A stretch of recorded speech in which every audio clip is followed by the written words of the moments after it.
Au plus profond d'une forêt tropicale, des os par milliers. L'épreuve d'un meurtre de masse.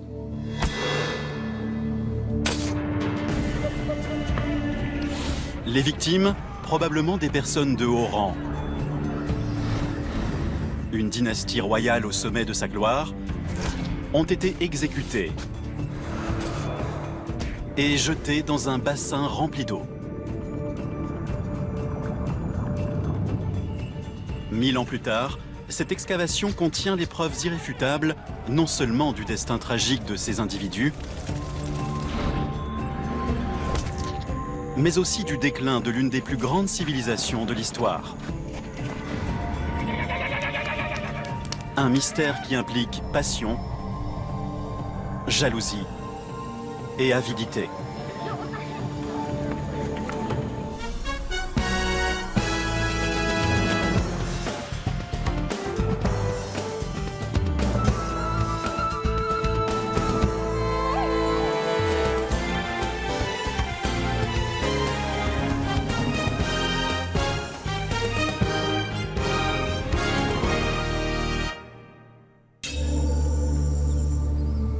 Des siècles avant notre ère, le soleil se couche sur une contrée lointaine. Une terre pleine de splendeur, une terre de richesse, une terre gouvernée par des rois puissants. Des chefs au pouvoir illimité, excessivement riches, qui profitent de tous les plaisirs de la vie. Les maîtres du destin. Mais quelque chose va bientôt survenir. Quelque chose que tous leurs pouvoirs ne pourront empêcher. Leur vie va bientôt changer. À jamais.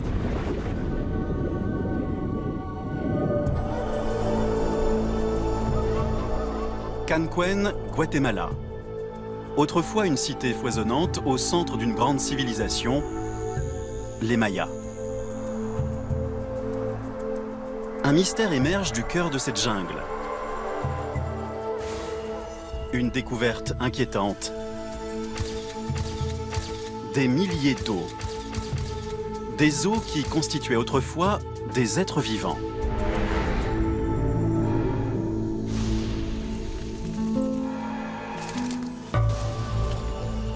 Cette découverte laisse les archéologues pantois. Dans cette jungle, la chaleur, l'humidité, les insectes et l'acidité du sol transforment d'habitude les os ensevelis en poussière.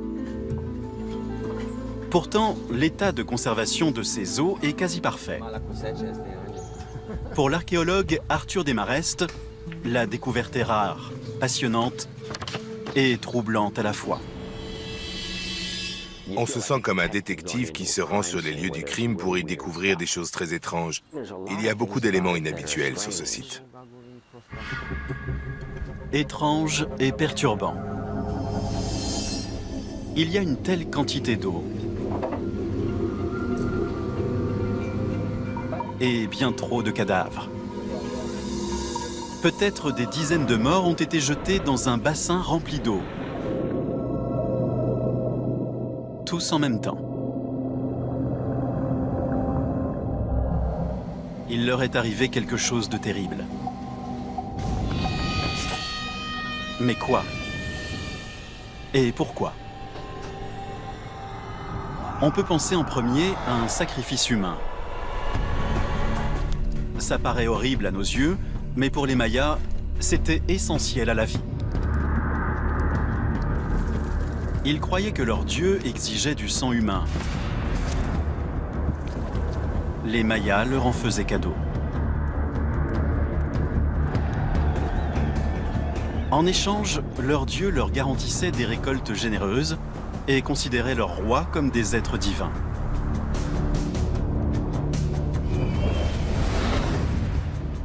Mais le sacrifice humain est-il la raison de la mort de ces personnes? Les preuves indiquent le contraire. Rien ici ne semble correspondre au rituel typique d'un sacrifice maya. Habituellement, les Mayas sacrifiaient un ou deux individus de haut prestige en suivant tout un rituel particulier et des techniques spécifiques. Ici, on a affaire à un grand nombre d'individus qui ont été jetés dans un même endroit. Apparemment, ces gens ne sont pas morts pour satisfaire les dieux. Et ils ne sont pas morts de cause naturelle. Ils semblent avoir été assassinés. C'est indéniablement le plus grand et le plus effroyable massacre que nous ayons jamais découvert. Un massacre sans mobile apparent, perpétré sur des inconnus, par des tueurs non identifiés. Une affaire non élucidée, vieille de plusieurs siècles, qui ne demande qu'à être résolue. Ces squelettes brisés doivent encore dévoiler leurs secrets. Cependant, un élément clé est déjà connu. Des morceaux de poterie ont été retrouvés parmi les os. D'après les experts, ils remontent à environ 800 ans après Jésus-Christ. C'est une découverte cruciale, qui nous amène tout droit sur les lieux du crime. Autrefois très animée, Canquen était une des nombreuses cités-États situées sur un territoire de la taille du Nouveau-Mexique ou de l'Italie. Cette zone recouvre maintenant le sud du Mexique, le Guatemala, Belize et le Honduras. Il y a 1200 ans, c'était le territoire des Mayas. Une cinquantaine de cités-États indépendantes étaient éparpillées dans la forêt tropicale.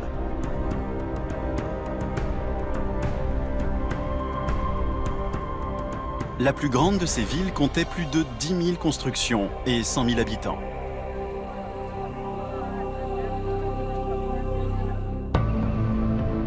Les Mayas ont érigé de magnifiques édifices,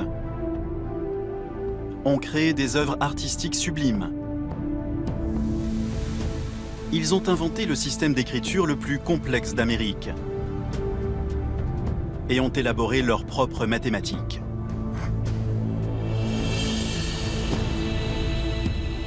Les astronomes mayas ont cartographié chaque centimètre carré du ciel.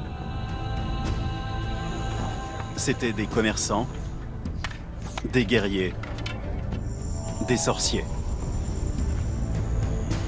Qui que soient les victimes découvertes, elles vivaient dans un monde de richesse et de splendeur.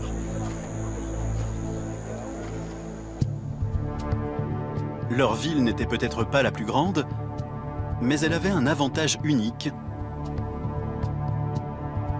sa situation. Canquen se trouvait à la jonction des principales routes de commerce mayas.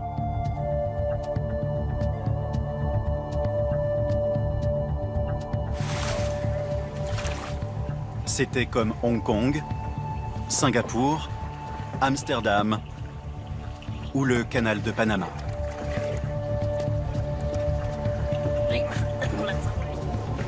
Dans cette partie du monde, pour acheter ou vendre quoi que ce soit, il fallait passer par Canquen.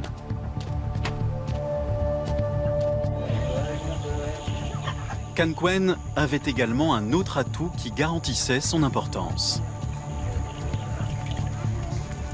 Il s'agissait de Tash Chan Ak. À l'époque du massacre, il avait gouverné la ville de Canquen pendant 40 longues années.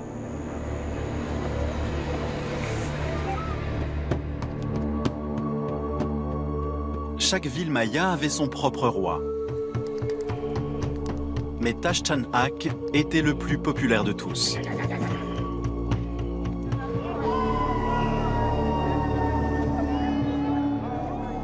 Son peuple assistait à de grands rituels où le roi offrait son sang aux dieux.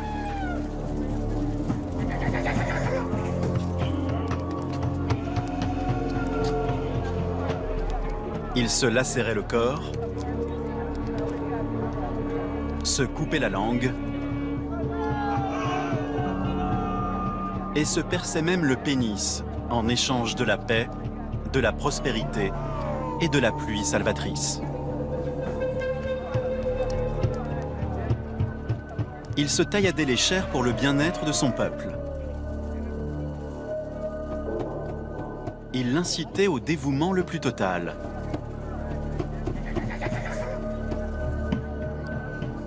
Et il le gouvernait avec une habileté et un charisme que les hommes politiques actuels pourraient lui envier. Les chefs divins qui réussissaient à être populaires, comme Taj Chanakh, étaient des gens qui avaient en eux un petit peu de David Beckham et de Mick Jagger, avec en plus du Bill Clinton, et peut-être aussi du Machiavel ou du Kissinger, pour vous donner une idée. C'était un mélange de toutes ces personnalités, avec en plus le côté religieux du pape Jean-Paul II.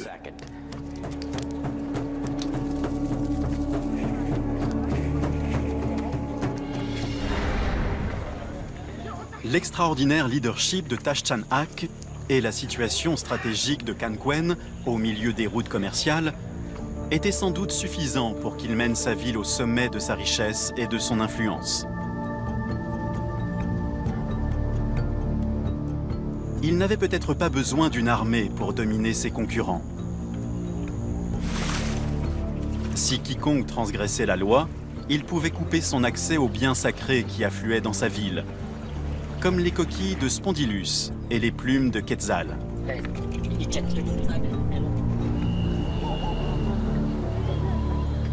Sans ces biens sacrés, personne ne pouvait offrir de sang aux dieux.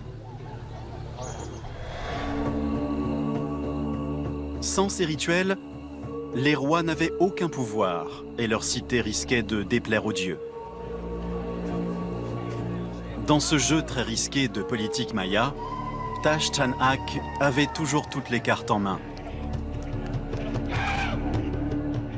Il est difficile d'imaginer un meurtre de masse à Kanquen alors qu'un tel chef était au pouvoir. Mais autour de 800 après Jésus-Christ, la mort de Taj mit fin à son règne de 40 ans. Et tout en fut bouleversé. Les victimes du massacre rencontrèrent leur tragique destin. Et il fallut peu de temps avant que la riche cité de Kanquen ne cesse elle aussi d'exister. Mais ceci n'est qu'une partie du mystère. En 100 ans, toutes les villes mayas avoisinantes devinrent des villes fantômes.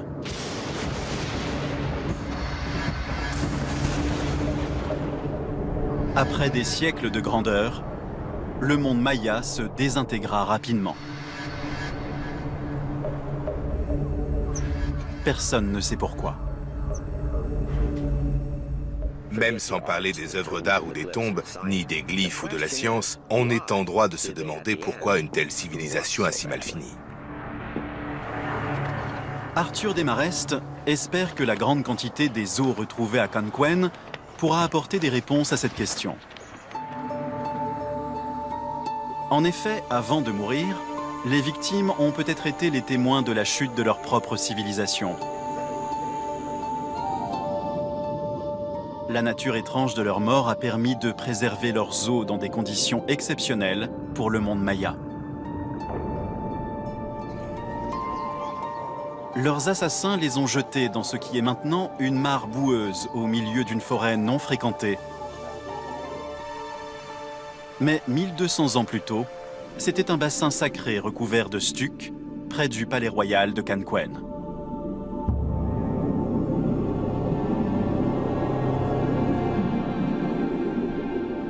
Les corps ont coulé dans le fond boueux.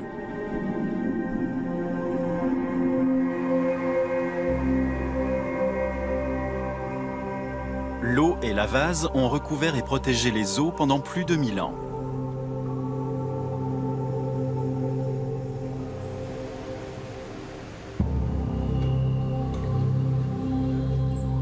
À présent, ces restes révèlent des informations qu'aucun autre os maya n'ait jamais pu dévoiler. Et la première analyse est plus que troublante. Il y a quelque chose de bizarre. On trouve des crânes étrangement déformés, des os de bébés. Les victimes n'étaient pas des personnes ordinaires, et ce crime n'était pas un crime ordinaire.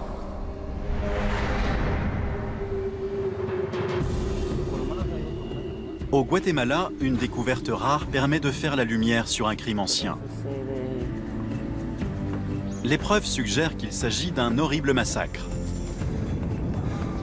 Dans une ancienne cité maya, autour de l'époque où toute la civilisation s'est mise à décliner. Immédiatement, les fragments d'eau brisés décèlent quelque chose d'étrange. Un problème avec les crânes. Ils ne sont pas normaux. Si on compare ces deux fronts, on remarque que celui-ci a été enfoncé vers l'arrière, complètement, ce qui provoque un élargissement des deux côtés de la tête.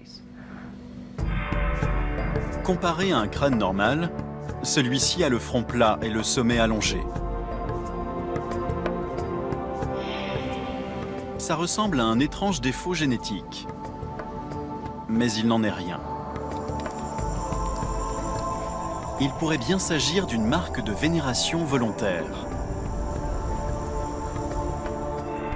Certains experts pensent que les Mayas refaçonnaient les crânes pour honorer le dieu du maïs. Les Mayas vivaient et mouraient près de leurs récoltes.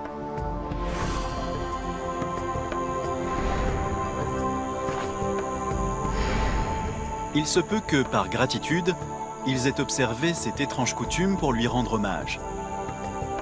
Ils modifiaient le crâne de leurs enfants à la naissance. La particularité de ce crâne provient du fait qu'il a été déformé intentionnellement. Le crâne d'un nouveau-né est un assemblage de plaques osseuses indépendantes. Les Mayas modelaient la tête des bébés avec des planches jusqu'à ce qu'elles prennent une forme longue et étroite. La découverte de telles déformations soulève une hypothèse intéressante. On a affaire à des personnes qui avaient un certain niveau de vie pour l'époque. Les seuls dans ce cas étaient évidemment les dirigeants et leurs familles. Tout le monde n'est pas d'accord sur le lien entre les crânes en forme de maïs et la royauté. Cependant, un autre élément retrouvé sur le site apporte une nouvelle preuve que les victimes étaient la crème de la société.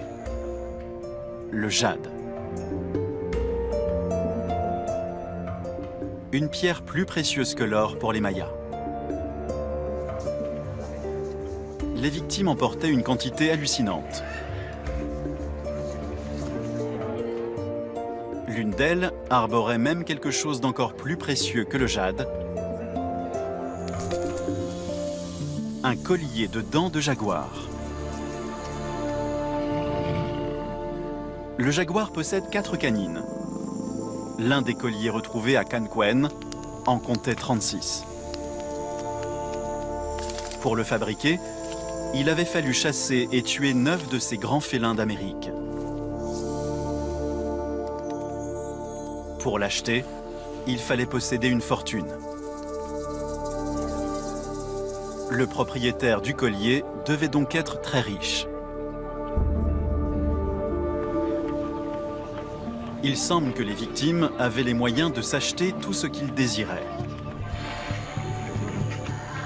Ils pouvaient sûrement s'offrir les meilleurs articles sur le marché de Canquen. Ils garnissaient leur table des mets les plus délicats comme le chocolat, le miel, la vanille, des peaux de jaguar, du tabac et la chair tendre de l'iguane. Ils décoraient certainement leur maison et leur corps de pierres précieuses, de bijoux sertis de jade ou de nacre, de plumes de toute beauté, comme celle du quetzal.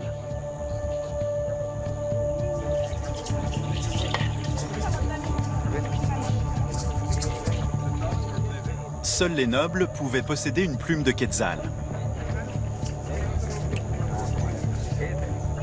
Si un roturier osait tuer un quetzal, il pouvait être exécuté. Le jade et les plumes de quetzal, ainsi que tous les autres articles précieux, ne pouvaient appartenir qu'à des nobles et des rois. Personne ne pouvait les acheter. Il fallait être un seigneur sacré pour en posséder.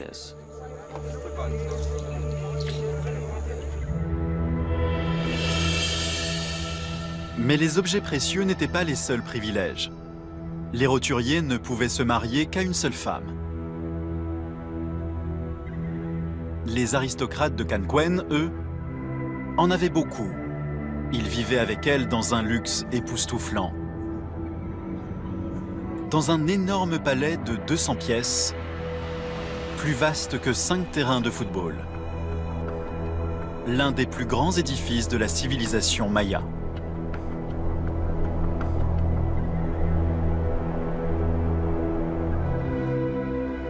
Ils supposaient que leur mort serait aussi luxueuse que leur vie.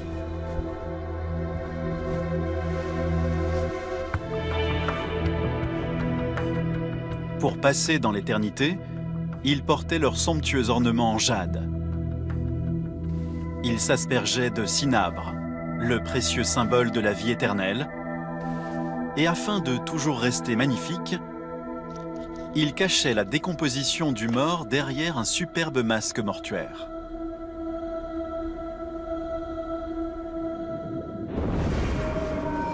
Mais quand la mort a frappé, les victimes n'ont pas connu ce qu'elles prévoyaient. Elles n'ont pas été enterrées avec les honneurs comme tout puissant seigneur. Elles n'ont même pas été enterrées. L'étrange affaire de Canquen devient alors de plus en plus étrange. Les victimes semblent avoir été les plus riches habitants de la ville. Elles possédaient sans doute les biens les plus raffinés.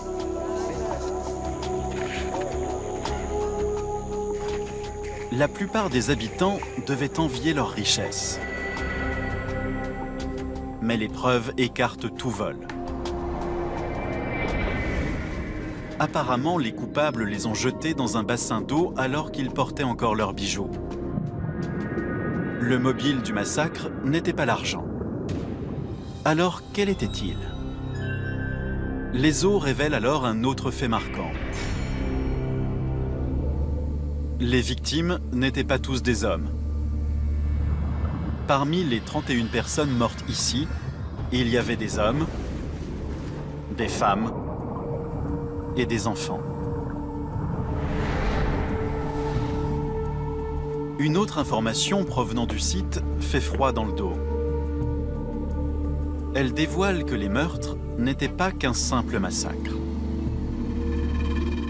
Quoi qu'il soit arrivé à ces gens, la mort n'a peut-être pas été le plus abominable.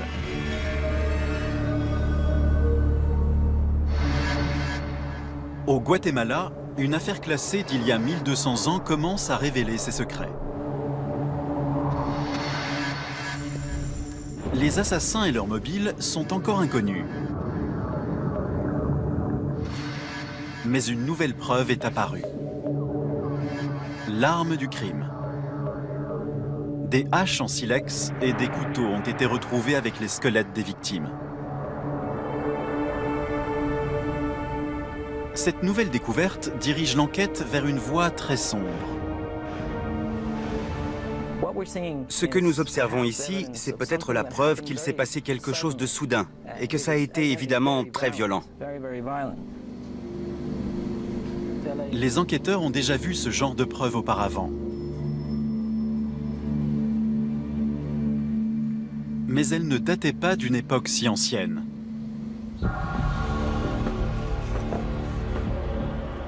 Pendant la violente guerre civile guatémaltèque, en Bosnie et dans les champs meurtriers du Rwanda,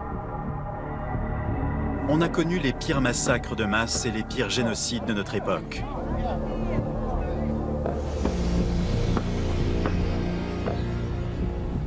Les os de victimes découpées en morceaux, démembrées.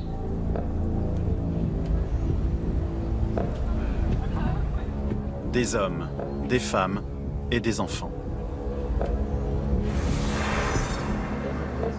Et maintenant à Canquen, ils observent une situation similaire. Pratiquement tous les os que nous avons observés comportaient des traumatismes. Personne ne sait vraiment si les os ont été fracturés avant ou après la mort, ni pourquoi. Nous savons qu'un objet très lourd et aiguisé, ça pourrait être une hache, a transpercé et séparé la tête du fémur du reste de l'os. Le fémur est l'os de la cuisse, l'un des os humains les plus durs à casser. Il semble que ceux qui ont tué ces gens les ont aussi démembrés. Ils en ont peut-être pourchassé certains qui essayaient de s'enfuir. Cette entaille a été faite par derrière. Le lourd objet aiguisé a transpercé l'os et a ensuite fracturé le reste. Soit l'individu était déjà face contre terre, sans possibilité de se défendre et il a été démembré, soit il essayait de s'enfuir en courant ou il tentait de s'échapper dos à l'assaillant et apparemment il n'a pas réussi. Ces individus n'ont probablement eu aucune chance de se défendre face aux assaillants. Ceux-ci ont laissé leurs armes parmi les corps de leurs victimes, ce qui a prouvé la façon dont ils étaient morts.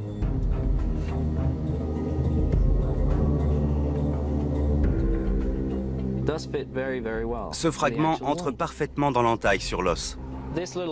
Cette petite blessure a sûrement été faite ici, à l'arrière de la tête d'un enfant. On voit les dommages qui ont été causés de l'intérieur.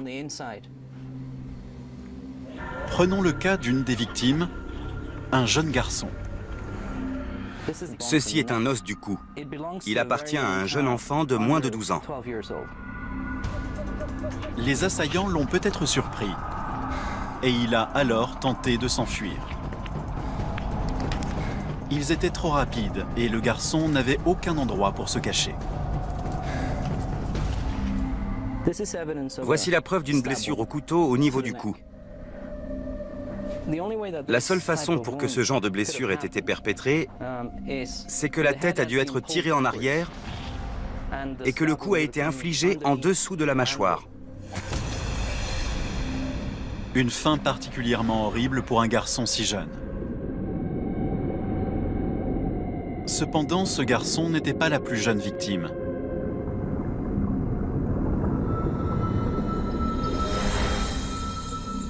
Ceci est un os appartenant à un bébé. Ces os sont des os de hanche. Le plus petit est celui d'un fœtus de 32 semaines et celui-ci d'un autre de 38 semaines.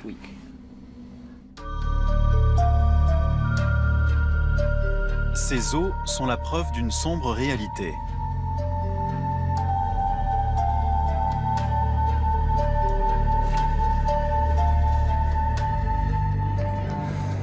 Ce n'étaient pas des soldats morts à la guerre. Ce n'était pas non plus un sacrifice religieux. Pourrait-il s'agir de l'extermination d'une famille entière ?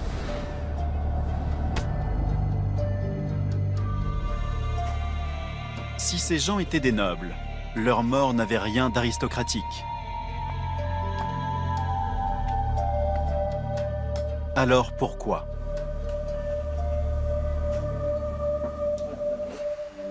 À présent, sur le site des fouilles, une nouvelle découverte creuse le mystère. À 70 mètres du bassin contenant les os, se trouve une tombe peu profonde. À l'intérieur, gît le squelette fortement décomposé d'un homme.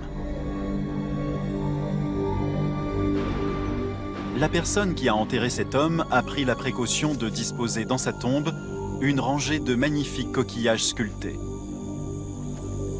Dans la civilisation maya, ceci est une marque de vénération qui honore seulement les morts les plus importants. Mais les Mayas nobles reposent dans de magnifiques tombeaux.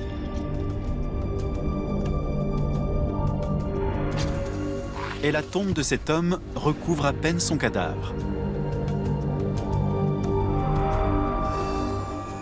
Cette sépulture est très étrange.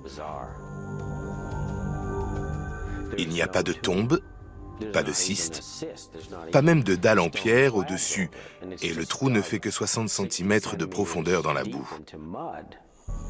Et pourtant, l'individu est paré d'une très belle coiffe qui lui descend jusqu'aux pieds. L'enterrement semble avoir été fait dans la précipitation, mais quand même avec un certain respect.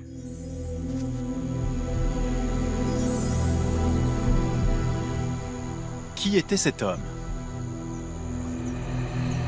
Le secret se cache dans les coquillages.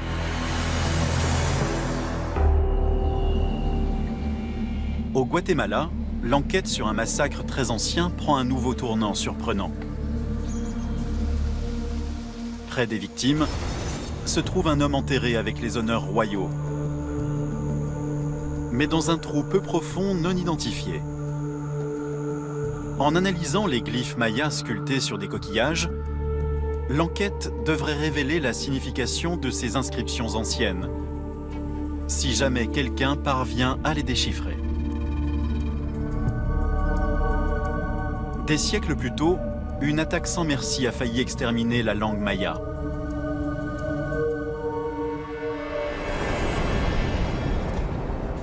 « 1519. Les premiers Européens débarquent sur le territoire maya. Des conquistadors espagnols à la recherche d'or.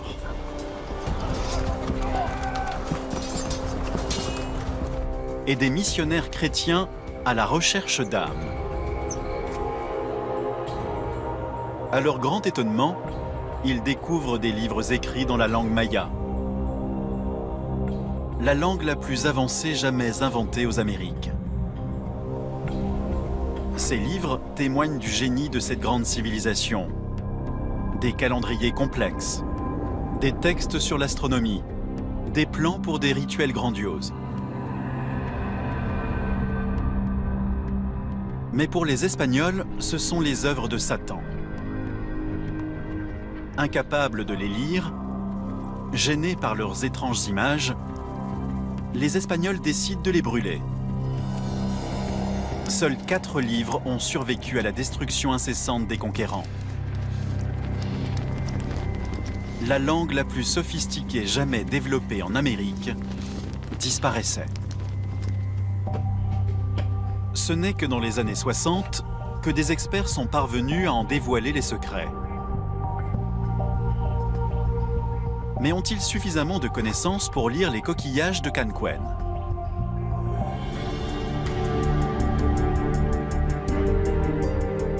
Federico Fassen, expert en glyphes, recherche un nom sur les coquillages.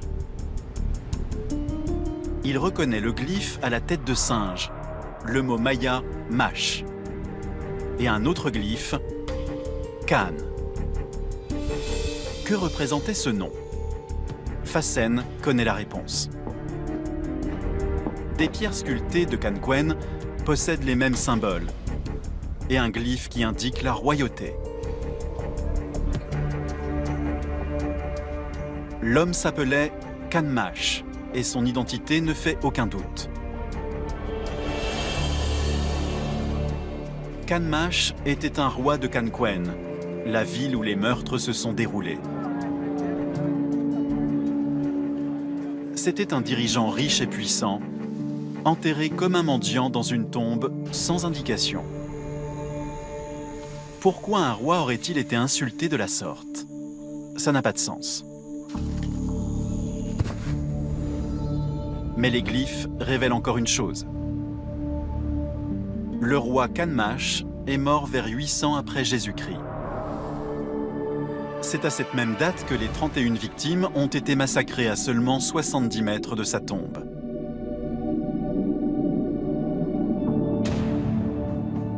Serait-ce possible que les victimes aient fait partie de la famille de Canmash, une famille royale? Arthur Desmarest fait un triste parallèle avec une famille du XXe siècle, les Romanov.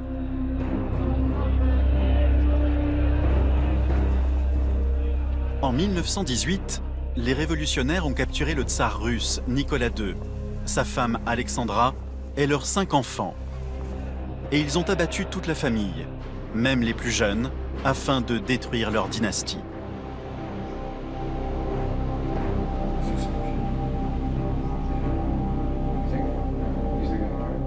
Les victimes de Canquen ont-elles été, elles aussi, exterminées délibérément?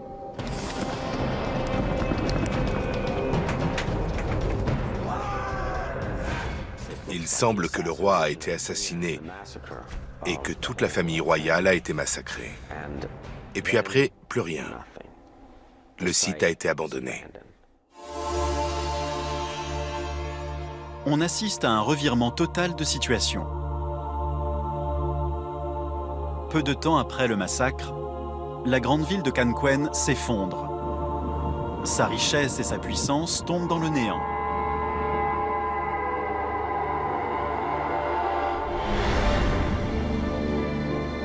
Alors que les preuves s'accumulent, on commence à y voir plus clair. L'affaire du massacre de Canquen est bien plus complexe qu'un simple meurtre. Fait numéro 1, les meurtres de Canquen ont été perpétrés vers 800 après Jésus-Christ. Fait numéro 2, le roi Canmash est mort vers 800 après Jésus-Christ.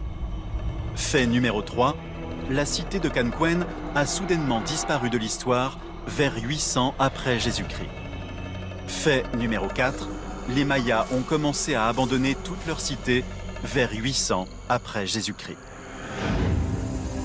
Un abominable massacre, une sépulture de rois trop modeste, l'extinction soudaine d'une grande cité, la chute inexpliquée d'une brillante civilisation. Des faits qui se sont tous produits à la même époque. Résoudre les meurtres de Canquen pourrait dévoiler bien plus d'informations que le laisser espérer une affaire non résolue de 1200 ans. Nous avons ici de réelles preuves matérielles sur la chute de la civilisation maya et sur ce qui s'est passé lors de ce déclin. Et comme l'un des membres de l'équipe médico-légale m'a dit l'autre jour, ces preuves seraient acceptables devant un tribunal.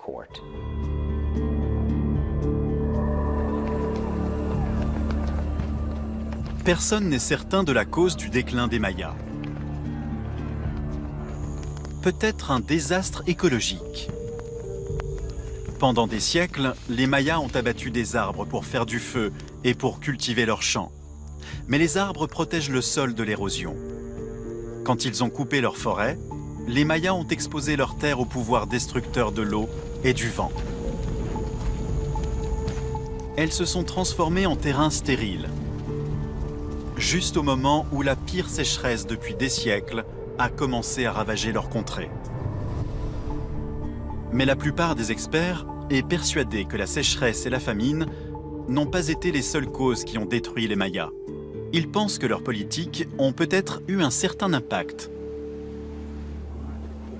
Une hypothèse à laquelle Arthur Desmarest réfléchit alors qu'il essaie d'expliquer les meurtres de Canquen.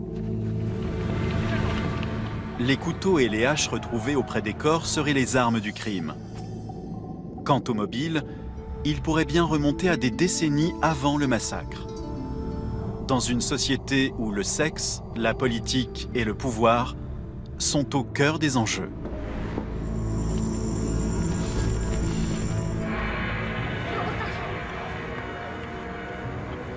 Vers 800 après Jésus-Christ, le roi maya Canmash a été enterré de manière très peu conventionnelle.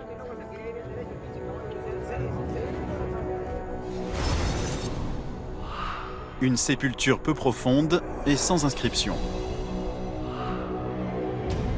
Des dizaines de personnes ont été assassinées, peut-être la propre famille de Canmash, et ont été démembrées. Elles ont été jetées dans un bassin à seulement 70 mètres de sa tombe. Il est difficile d'en comprendre la signification. Mais l'archéologue Arthur Desmarest a peut-être une explication. Celle-ci permettrait de comprendre l'une des catastrophes historiques les plus mystérieuses. Le déclin total et soudain du monde maya.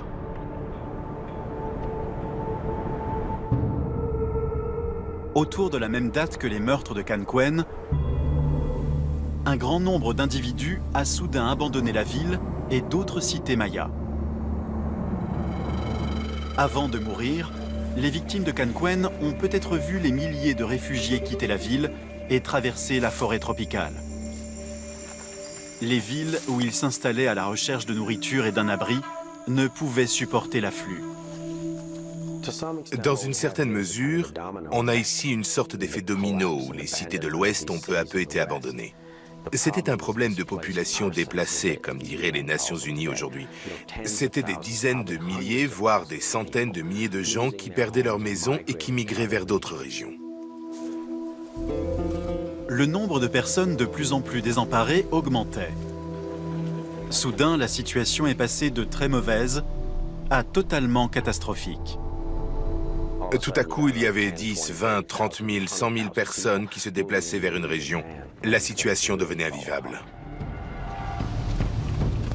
La société s'est effondrée à une vitesse surprenante. Juste après la mort des victimes du massacre, la ville de Canquen n'existait plus. Le magnifique monde des Mayas commençait à disparaître. Et le chaos et les effusions de sang prirent le dessus.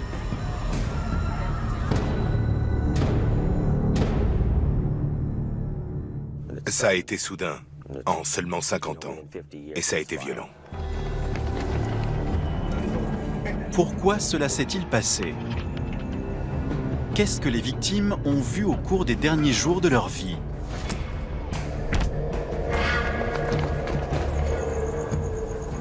On a longtemps tenu pour responsable la combinaison de deux facteurs, la sécheresse et la surpopulation. Trop de gens, mais pas assez à manger, auraient détruit la civilisation maya. Mais une autre théorie apporte un nouvel élément à ce destin tragique. Un élément qui pourrait être l'un des mobiles des terribles meurtres de Canquen.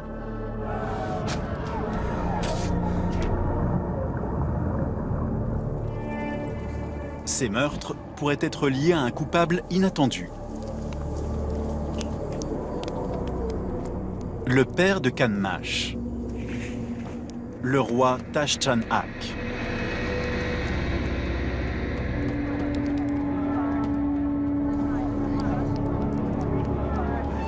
Le plus grand des monarques de Canquen n'a pas directement tué son fils et sa famille. Quand les meurtres ont eu lieu, Taj reposait déjà parmi les morts. Mais les rois puissants comme Tash-Chan ont peut-être semé les graines de la discorde qui ont mené à la tuerie.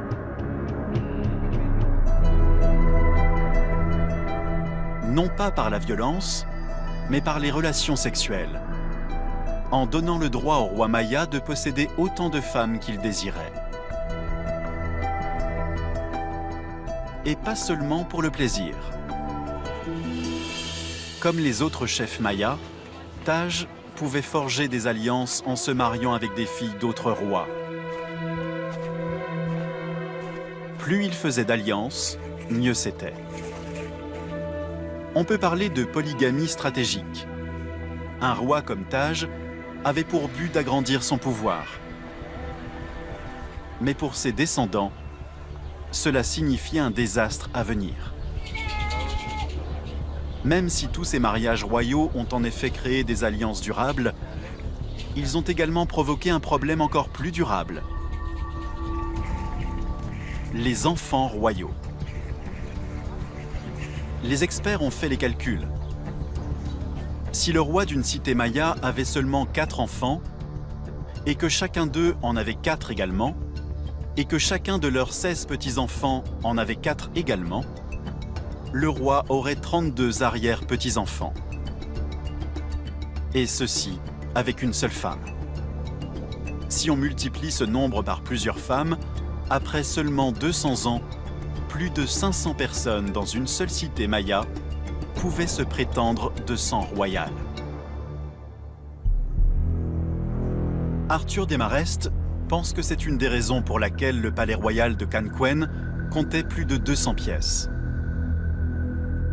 Et c'est pourquoi, malgré sa forte prospérité, la ville bouillonnait de vives tensions. La rivalité entre les nobles et les rois, la concurrence entre eux, était au cœur de la civilisation maya ordinaire.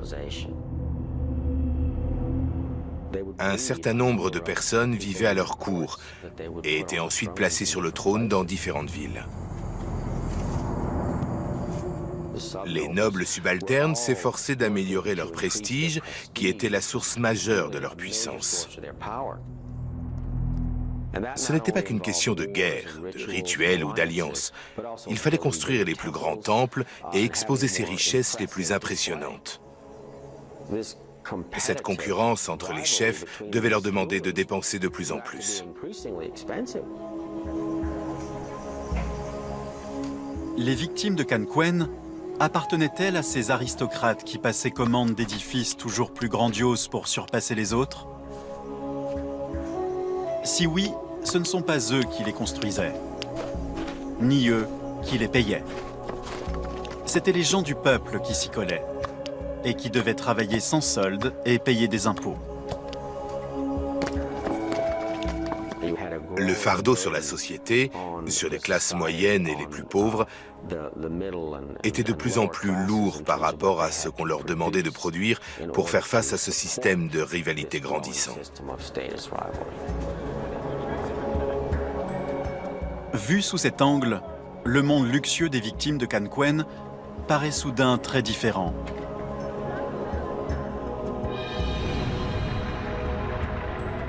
Un monde divisé par des haines latentes. Les roturiers contre les nobles les uns contre les autres, les rois contre les rois. Les jalousies et les luttes de pouvoir ont fait fondre les finances et ont vidé les greniers de nourriture. Peut-être à la même époque où la sécheresse a anéanti les champs et où les villes prospères comme Canquen ont atteint leurs limites.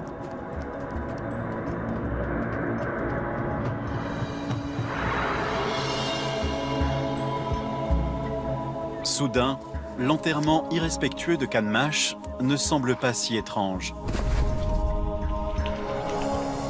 Et le massacre d'une famille entière ne semble pas si incongru.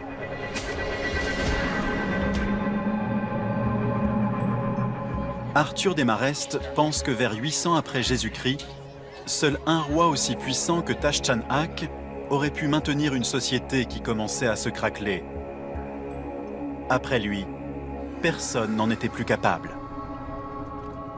Il n'est pas surprenant que juste après Tashchan-Ak, tout soit tombé en lambeaux. Il y avait trop d'élites, trop de concurrents, et dans un système de rivalité comme celui-là, ça ne pouvait pas tenir plus longtemps. Et à Canquen, ça a vraiment éclaté de façon dramatique. Cette découverte est une sorte de pièce maîtresse, car elle permet de rapprocher plusieurs éléments qui expliquent le déclin des Mayas. C'est très inhabituel de trouver ça, de découvrir une sorte d'arrêt sur image. Un des moments qui marque la désintégration d'une civilisation, un des moments particulièrement tragiques. C'est très important car ça nous montre que les civilisations peuvent vraiment mal finir. C'est un crime de guerre qui remonte à 1200 ans en arrière. Personne ne sait qui a tué les victimes des meurtres de Canquen. Étaient-ce des roturiers qui ne supportaient plus le travail forcé et les impôts écrasants? Ou des parents jaloux qui souhaitaient écarter les concurrents de leur chemin? Ou encore d'autres cités qui convoitaient les richesses de Canquen ou qui ne supportaient plus la mainmise de la ville sur le commerce? En tout cas, la lecture de l'énigme de ces os fracturés nous donne une vraie leçon.